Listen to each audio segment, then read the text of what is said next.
Next ఏంటి? What next?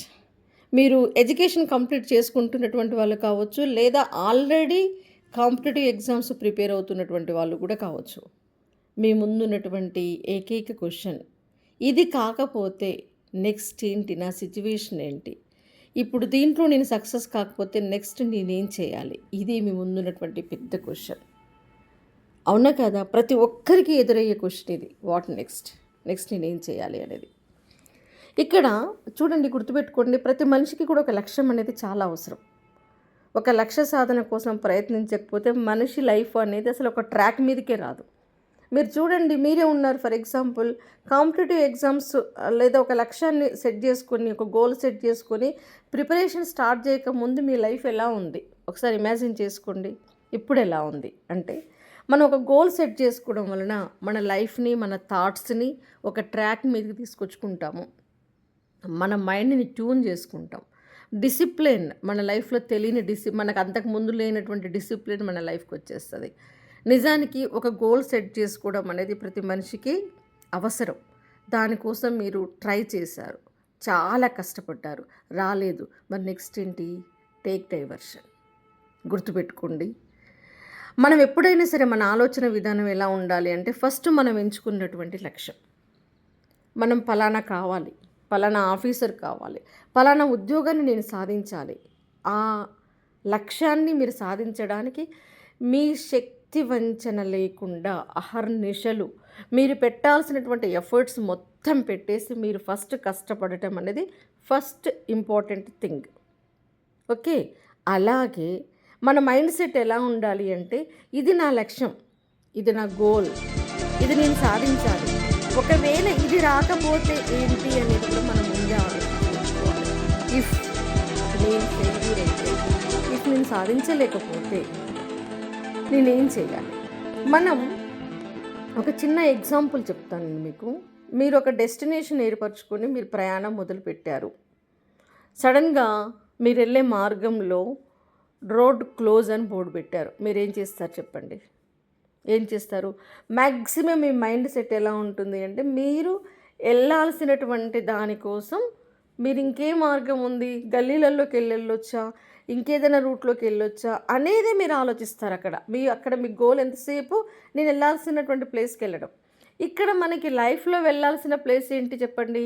Life settlement.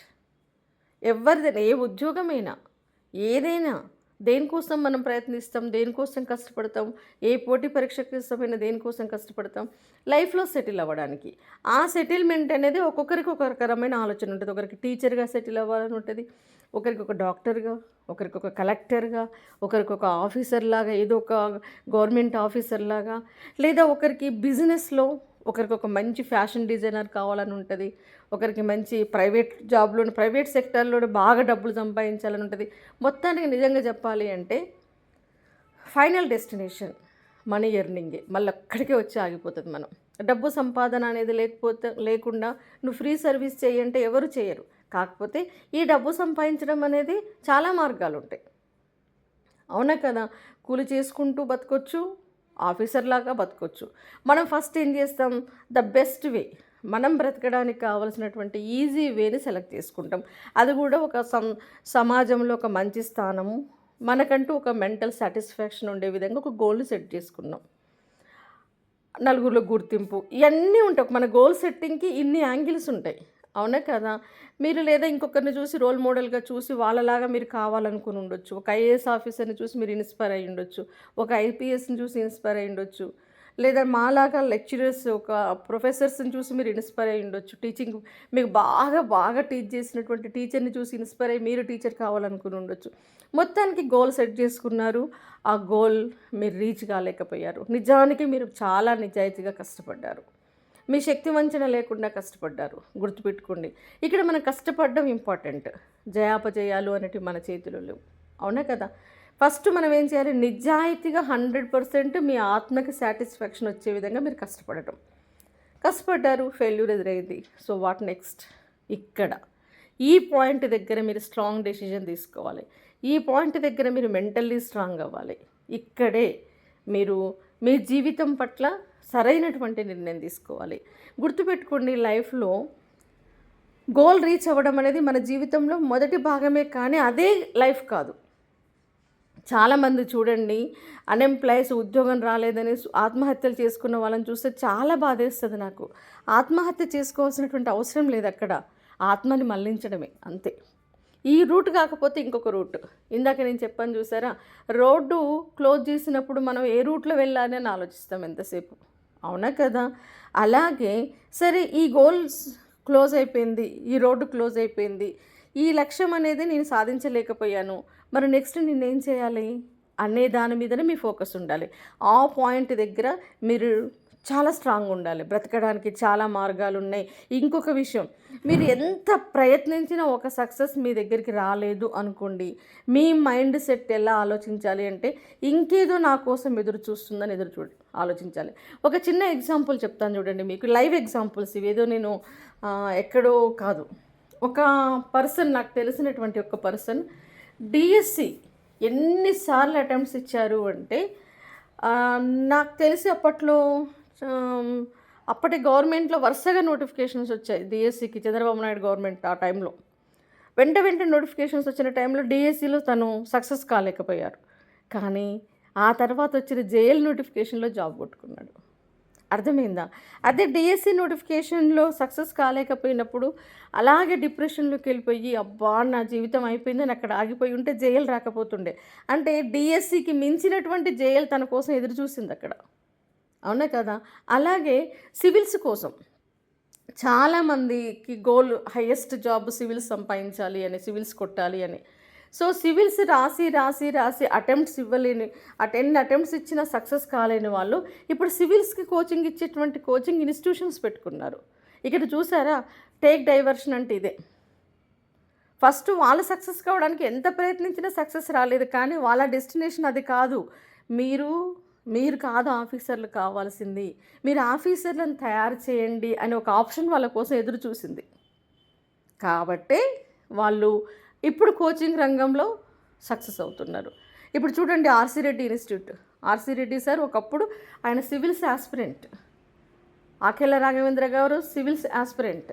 ఇలా అన్నట్టు, అంటే మనం ఒకటి అనుకున్నప్పుడు అది సక్సెస్ కాలేకపోతున్నాము అంటే మన కోసం ఇంకేదో ఎదురు చూస్తుంది అన్న మైండ్, మనకి ఆ ఆలోచనని మనం స్ట్రాంగ్ చేసుకోవాలి. అందుకనే టేక్ డైవర్షన్ అంటున్నాను ఇక్కడ నేను. ఒక విషయం, మీరు ఒక దానికోసం మీరు పోరాడుతున్నారు, అది రాలేదు, ఆ తర్వాత మనం ఏం చేయాలనేది ఆలోచించాలి. ఎప్పుడైనా సరే మన మనసు, మన గోల్ సెట్టింగ్, మన లక్ష్యాన్ని నిర్దేశించుకోవడం ఎలా ఉండాలో తెలుసా? ఫస్ట్ మనం మెయిన్ గోల్ మనం స్కెచ్ చేసుకోవాలి, మన ఒక ట్రాస్ పెట్టుకోవాలి. దీనికోసం నేను కష్టపడతా. అక్కడ నీకు ఆప్షన్స్ ఉండొద్దు. కష్టపడే విషయంలో మాత్రం నో ఎక్స్క్యూజెస్, నో ఆప్షన్స్. అంటే ఇది కాకపోతే ఇంకోటి చేసుకుంటలే అని నీ మనసుకే ముందుగా అలసత్వం ఉందనుకోండి, ఆటోమేటిక్గా నీకు ఆప్షన్ దొరికినట్టే. ఎక్స్క్యూజెస్ ఉంటాయి, ఇది కాకపోతే ఇంకోటి ఉంది కదా. నో, నువ్వు సాధించేంత వరకు, నీ ప్రయత్నం, నువ్వు అటెంప్ట్స్ ఇచ్చేంత వరకు ఇదే నా లక్ష్యం, అలా అనుకోవాలి మీరు. ఇప్పుడు డిఎస్సి రాయబోతున్నారు, డిఎస్సి రాయకముందే ఇది కాకపోతే ఇంకోటి నీ మైండ్ కనిపించినప్పుడు నీ ప్రిపరేషన్ మీద స్ట్రాంగ్నెస్ రాదు, నువ్వు దృఢంగా ప్రిపేర్ కాలేవు.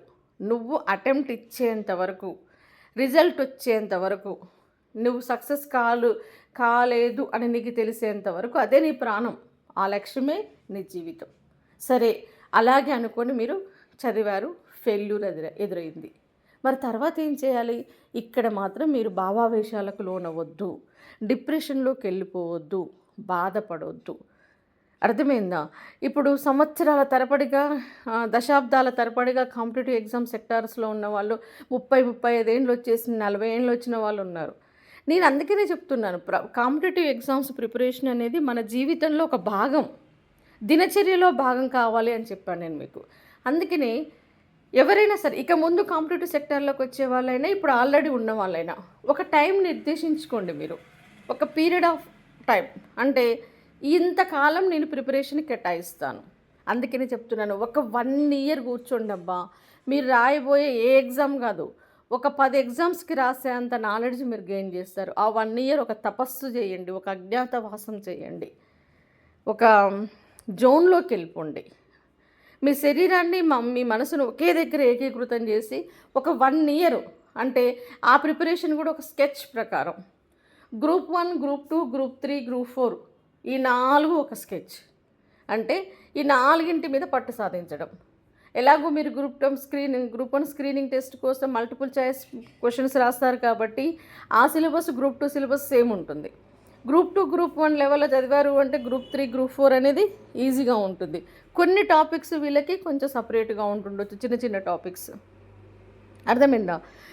అలా గ్రూప్ 4 విఆర్ఓ ఎగ్జామ్ ఉంది, గ్రామ పంచాయతీ సెక్రటరీస్ ఉన్నారు, పంచాయతీ వ్యవస్థ మీద ఒక సపరేట్ టాపిక్ ఉంటుంది. ఇట్లా అంటే ఇదంతా ఒక జోన్. అంటే గ్రూప్స్ అంతా ఒక సెక్టార్. ఓకే, సివిల్స్ ఒక సెక్టార్, జేఎల్డిఎల్ ఒక సెక్టార్. అర్థమైందమ్మా? జేఎల్డిఎల్, సెట్, నెట్ ఇదంతా ఒక సెక్టార్. ఇలా మీరు ఒక లక్ష్యాన్ని ఏర్పరచుకొని కంప్లీట్గా ఏ యాంగిల్లోకి వెళ్ళినా, అదేవిధంగా గ్రూప్స్ రాసిన వాళ్ళు జేఎల్డిఎల్, జిఎస్ కూడా మీరు పర్ఫెక్ట్గా రాయగలుగుతారు. ఇలా 1 సంవత్సర కాలం కాంపిటేటివ్ ఎగ్జామ్స్ మీద మీరు పట్టు సాధించి ఆ ప్రిపరేషన్ కంప్లీట్ చేసుకొని మీ మైండ్కి ఒక సాటిస్ఫాక్షన్ పాయింట్ రావాలి. ఏంటి అదంటే, ఇప్పుడు ఎగ్జామ్ పెట్టినా, ఇక ముందు ఎగ్జామ్ పెట్టినా, ఇంకా 6 నెలలకి ఎగ్జామ్ పెట్టినా నేను రాయగలను అనేది వచ్చిన తర్వాత మీరేం చేయండి, నెక్స్ట్ ఏదో ఒక జాబ్ చూసుకోండి. అది కూడా మీ మైండ్ సెట్కి దగ్గరగా ఉండేది. అర్థమైందా? మీ మైండ్ సెట్ దగ్గరగా ఉండే ఒక ఉద్యోగం చూసుకొని ఆ ఉద్యోగం చేసుకోండి. డబ్బు సంపాదన అనేది మనకి చాలా అవసరం. ఎందుకంటే నువ్వు ఎంత ఎదిగినా డబ్బు అనేది లేకపోతే నీ లైఫ్లో సాటిస్ఫాక్షన్ లేదు, నీ లైఫ్లో ప్రశాంతత లేదు, నువ్వు ముందుకెళ్ళలేవు. నీ ఫ్యామిలీ నడవాలి అంటే, నీ జీవితం సాఫీగా కావాలి అంటే నీకు కొంత డబ్బు అవసరం. అలా అని చెప్పేసి డబ్బు సంపాదించడానికే అడ్డదారులు దొక్కమని కాదు. అర్థమైందా? కాబట్టి ఒక 1 ఇయర్ ప్రిపరేషన్ అయిన తర్వాత మీరు ఏం చేయాలి అంటే, మీరు ఒక ఉద్యోగం చూసుకోవాలి. ఆ ఉద్యోగం కూడా ఏంటి, మీ ఎఫర్ట్స్ అన్నీ పెట్టి ఒక మంచి సంపాదన వచ్చే ఉద్యోగం, మంచి జీతం వచ్చే ఉద్యోగం. ఒకవేళ ఇమ్మీడియట్గా మంచి జీతంతో ఉద్యోగం దొరకలేదు, ఏదో ఒక దాంట్లో జాయిన్ అవ్వండి. ఫస్ట్ మనం బావిలో నుంచి బయటికి రావాలి. గుర్తుపెట్టుకోండి, బావిలో నుంచి బాహ్య ప్రపంచంలోకి వస్తే ఎటైనా బావి నుంచి బయటకు వస్తే ఎటువైపోయినా గెంతుకుంటూ వెళ్ళొచ్చు. మీరు ఫస్ట్ మీకు ఆశించిన ఉద్యోగం, ఆశించిన శాలరీతోటి నీకు ఉద్యోగం దొరకలేదు బయట, ఆటోమేటిక్గా మీరు ఏం చేయండి, ఏదో ఒక ఉద్యోగంలో జాయిన్ అయిన తర్వాత మీకు 4 పరిచయాలు పెరుగుతాయి, మీ మీద మీకు కాన్ఫిడెన్స్ పెరుగుతుంది. అడుగు బయట పెడితేనే కదా ఎంత పెద్ద ప్రయాణమైనా మొదటి అడుగుతోటే మొదలవుతుంది. మీరు డిప్రెషన్లోకి వెళ్ళిపోయి ఇంట్లోనే కూర్చొని దేవుణ్ణి తిట్టుకుంటూ, ప్రభుత్వాన్ని తిట్టుకుంటూ, మనుషులను తిట్టుకుంటూ, వాళ్ళని తిట్టుకుంటూ, వీళ్ళని తిట్టుకుంటూ ఉండడం కంటే నీ అడుగు బయట పెట్టి ఇప్పుడు ఒక చిన్న స్కూల్లో మీరు టీచర్గా జాయిన్ అయ్యారు.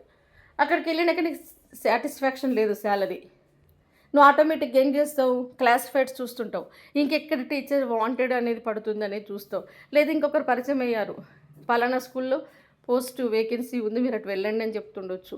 మీరు వెళ్ళి డెమో ఇచ్చారు, మీరు ఇంకా బాగా ఇంతకంటే బెస్ట్ శాలరీతో జాబ్ సంపాదించుండొచ్చు. ఇలా లేదా 4 నీలాంటి వ్యక్తిత్వం ఉన్నటువంటి వాళ్ళు కలిశారు, మనం ఎలా ఎన్నాళ్ళు చేద్దాము, మనమే కలిసి ఒక స్కూల్ పెడదామన్న ఆలోచనకు వస్తుండొచ్చు. మొత్తానికి అడుగు బయట పెట్టడం అనేది చాలా ఇంపార్టెంట్. అర్థమైందా? ఫస్ట్ ఒక చిన్న కంపెనీలో జాయిన్ అయ్యారు, 18,000 15,000 కూడా జీతం లేదు.